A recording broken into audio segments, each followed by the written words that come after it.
சீரியல்களின் full எபிசோடுகளை Sun டிவியில் ஒளிபரப்பான உடனே எக்ஸ்க்ளூசிவாக சன் நெக்ஸ்டில் மட்டும் ஃப்ரீயா பாருங்கள். இங்கதான் வாங்க.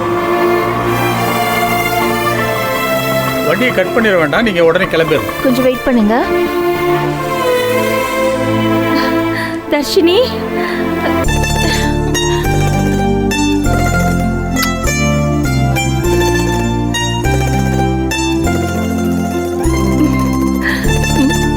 நல்லா இருக்கியா?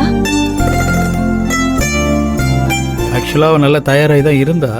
நாங்கள் கவுன்சில் மீட்டிங் அட்டன் பண்ணோம் இல்லையா, அவங்க என்ன சொல்கிறாங்கன்னா, அவள் இவ்வளோ பெரிய சிக்கல்கள் கஷ்டங்கள்லேருந்து மீண்டு வந்திருக்கா, இப்போ அவள் மனநிலையே உடல்நிலையே சரியாக இருக்குமான்னு. ஏன்னா இவன் தான் ஸ்கூல்லேயே டாப்பர்னு நம்பி இறக்க போகிறோம். இவளுக்கு ஏதாவது சின்ன பின்னடைவு ஏற்பட்டால் கூட அது ஸ்கூலுக்கு கெட்ட பேர் ஆகிடும். அதனால் அவங்க என்ன சொல்கிறாங்கன்னா, 3 months நல்லா ட்ரெயின் ஆகட்டும், எப்படி இன்டர்நேஷ்னல் காம்படிஷன் வருதுல்ல, அதில் இவளை இறக்கணும்னா நிச்சயமாக அவள் ஜெயிச்சிருவா, சாதிப்பான்னு அவங்க நம்புகிறாங்க. அவங்க சொல்கிறது தான் சரியாக இருக்குன்னு கோச்சும் சொல்கிறாரு. எனக்கும் அது சரியாக இருக்குன்னு பட்டது. அதனால தான் நான் கலந்துக்க வேண்டான்ட்டு வந்துட்டோம். அவருடைய இன்னொரு முக்கியமான விருப்பம், இந்த போட்டியில் அம்மா முன்னாடி கலந்துக்கிட்டு ஜெயிக்கணும்னு ஆசைப்பட்றான்.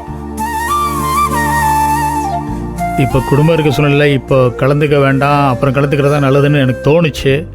அதான் கூட்டிகிட்டு வந்துட்டேன். சரிங்க, நான் கூட்டிட்டு போறேன். ஓகே, கிளம்பு. தேங்க்ஸ் பா. போயிட்டு வா. வா.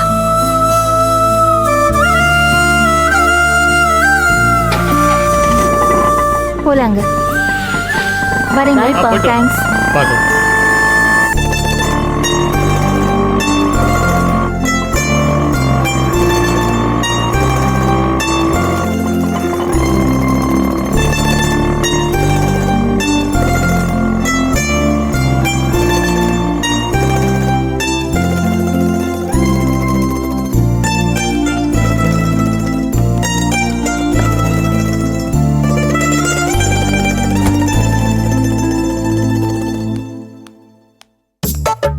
ஏண்டி, உன் சித்தப்பா வீடு எதுவும் கூட அவனுக்கு தெரியாதா? ஏங்க, அவர் என்ன சொந்த சித்தப்பாவா? அப்பாவோட பங்காளி புள்ள தானே, ஆனாலும் ரொம்ப க்ளோஸ் தான். நான் லீவுக்குலாம் இங்க வந்திருக்கேன் ஸ்ரீவில்லிபுத்தூர்லேருந்து.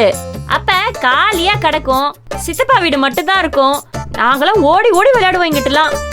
இப்ப பார்த்தா ஒரே பில்டிங்கா இருக்கு, என்னாலே கண்டுபிடிக்க முடியல. ஏமா தெரியலன்னா போனை போட்டு கேட்க வேண்டியதானம்மா, வீடு எங்க இருக்குன்னு பாத்துருவோம். ஐயோ ஆத்தி மாமா, வழி கேட்க போன் பண்ணா காது வலிக்க வலிக்க பேசுவாரு. வழி சொல்றத தவிர மீதி எல்லாத்தையும் பேசுவாரு. அதுக்கு நம்மளே கஷ்டப்பட்டு கண்டுபிடிச்சு போயிடலாம். இவ்வளவு கஷ்டப்பட்டு தான் நம்ம போகணுமா? ஏண்டி, அப்படி ஒரு பங்காளி சித்தப்பனுக்கு பத்திரிக்கை கொடுக்க எத்தனை பேர் அலையணுமா? ஏங்க, அப்படிதாங்க போனோம். அப்பதான் மதிப்பு. நாம மதிச்சு இப்படி கூப்பிட்டாதான் அவங்க மதிச்சு வருவாங்க. மதிச்சு வருவாங்க. எனக்கு புரியுது, வெயில் இப்படி போக கஷ்டமா தான் இருக்கும். போகும்போது எல்லாரும் ரோஸ் மில்க் குடிச்சிட்டு போவோம். ஆமாண்டி, நீ வாங்கி தர இந்த ரோஸ் மில்க்குக்காக தான் உன் பின்னாடியே அடிச்சு பிறண்டுக்கு ஓடியாடுறோமா. இருங்க ஒரு நிமிஷம்.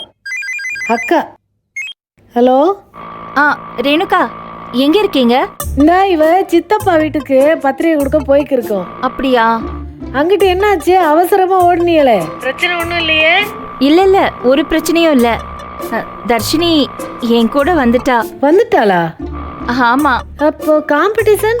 அவ இப்போதைக்கு காம்படிஷன்ல கலந்துக்க முடியாத சூழ்நிலை. அடுத்த வாட்டி இன்டர்நேஷனல்ஸ்க்கு நல்லா ப்ரிப்பேர் பண்ணிட்டு சேர்ந்துக்கலான்னு சொல்லியிருக்காங்க. கூட்டிட்டு வந்துட்டு இருக்கேன் நான் நேரா வந்து எல்லாத்தையும் சொல்றேன். இப்போ நீங்க எங்க இருக்கீங்க? எந்த ஏரியால இருக்கீங்க? எந்த ஏரியால இருக்கோம்? காமராஜர் நகர். காமராஜர் நகர். சரி, ஓகே, நான் அங்க வந்துட்டு ஃபோன் பண்றேன். சரியா? சரி, நாங்க இங்கதான் இருப்போம். இங்கதானே வீடு? ஆமா, இங்கதான் இருப்போம். சரி, நீங்க வாங்க, இந்த 2வது தெருக்கு வந்துருங்க, பிறகு பாத்துக்கலாம். சரிம்மா, நான் வச்சிடுறேன். காமராஜர் நகர் கிட்ட இருக்காங்க. அண்ணே, நேரா அப்படியே அந்த காமராஜர் நகருக்கு போயிடுங்கண்ணே. சரிம்மா. என்ன சொன்னாங்க? அது தர்ஷினி இந்த போட்டியில கலந்துக்கறலையா, அது ஏதோ ஜீவானந்தன் சொன்னா ஃபைனல்ஸ்க்கு அனுப்புறாங்களாம். இப்ப அழைச்சுக்கு வந்துக்கிருக்காங்களாம். அங்கதான் இருக்கு, கண்டுபிடிச்சிட்டேன். எனக்கு தெரியும், நான் அப்படி வருவேன். நான் பஸ்ல இறங்கி இப்படி வந்துட்டோம். எனக்கு அப்படி வந்தா தெரிஞ்சிருக்கும். அங்கதான் இருக்கும். சரி வாங்க. மட்டும் இல்லன்னு வை, கோமட்ல கிடைக்கும். வாங்க. என் மேப்பிங் ஸ்கில்ஸ் பத்தி உங்களுக்கு தெரியாது, வாங்க. என்னடி இப்படி போனா வரும்னா? இந்த ஏரியா தாங்க. வீடு எங்கன்னு சொல்லு. என்னம்மா நீ?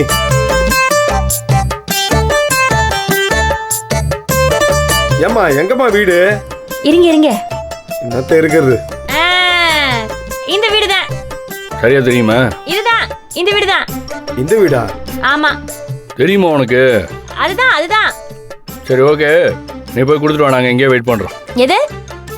நான் தனியா போயெல்லாம் கொடுக்க முடியாது. தனியா போகிறதுக்கு இத்தனை பேர் வந்தோம். வாங்க. ரச்சி ஓடி. ஏங்க எனக்கு இவ்வளவு தூரம் வந்துட்டு வர மாட்டேங்கிறீங்க? என்னது மாமா இது? ஏமா நீ வேணா ரேணுகா கூட்டு போயேன். மாமா என்ன உங்களை சப்போர்ட்டு கூப்பிட்டா நீங்களும் அவரை மாதிரி பேசிக்கிட்டு இருக்கீங்க. ஏன்னா நீ என்னடா? எல்லாரும் ஒன்னா போலான்றப்ப மண்டை ஆட்டிட்டு இப்ப வரமாட்டேங்கிறீங்க. இங்க பாருங்க, பொம்பளை ஆளுக மட்டும் கொண்டு போய் கொடுத்தா நல்லாவா இருக்கும்? ஏன் மற்றதெல்லாம் பொம்பளைங்க பக்காவா செய்ய தெரியுதுல்ல? இதுக்கு மட்டும் உங்களுக்கு ஆம்பளைங்க வேணுமா? ஐயோ அப்பா, பயங்கர லாஜிக் கண்டுபிடிச்சிட்டீங்க.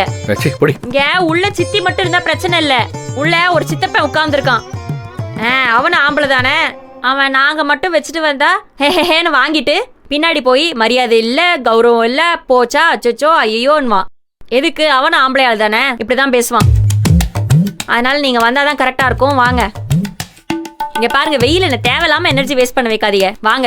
இந்த இப்ப எதுக்கு 2 பேரும் இப்படி பண்ணிட்டு திரிறீங்க? ஏன்னா மோனா பையங்களா அந்த மாதிரி இருக்கு உங்க கதை. இம்புட்டு தூரம் வந்து இப்படி இப்ப உள்ள வர மாட்டானே என்ன அர்த்தம்? பேசாம உள்ள வானே. அட ஏன்டா நீ வேற. அட வானே, நீ வா. டேய் என்னடா? வானே.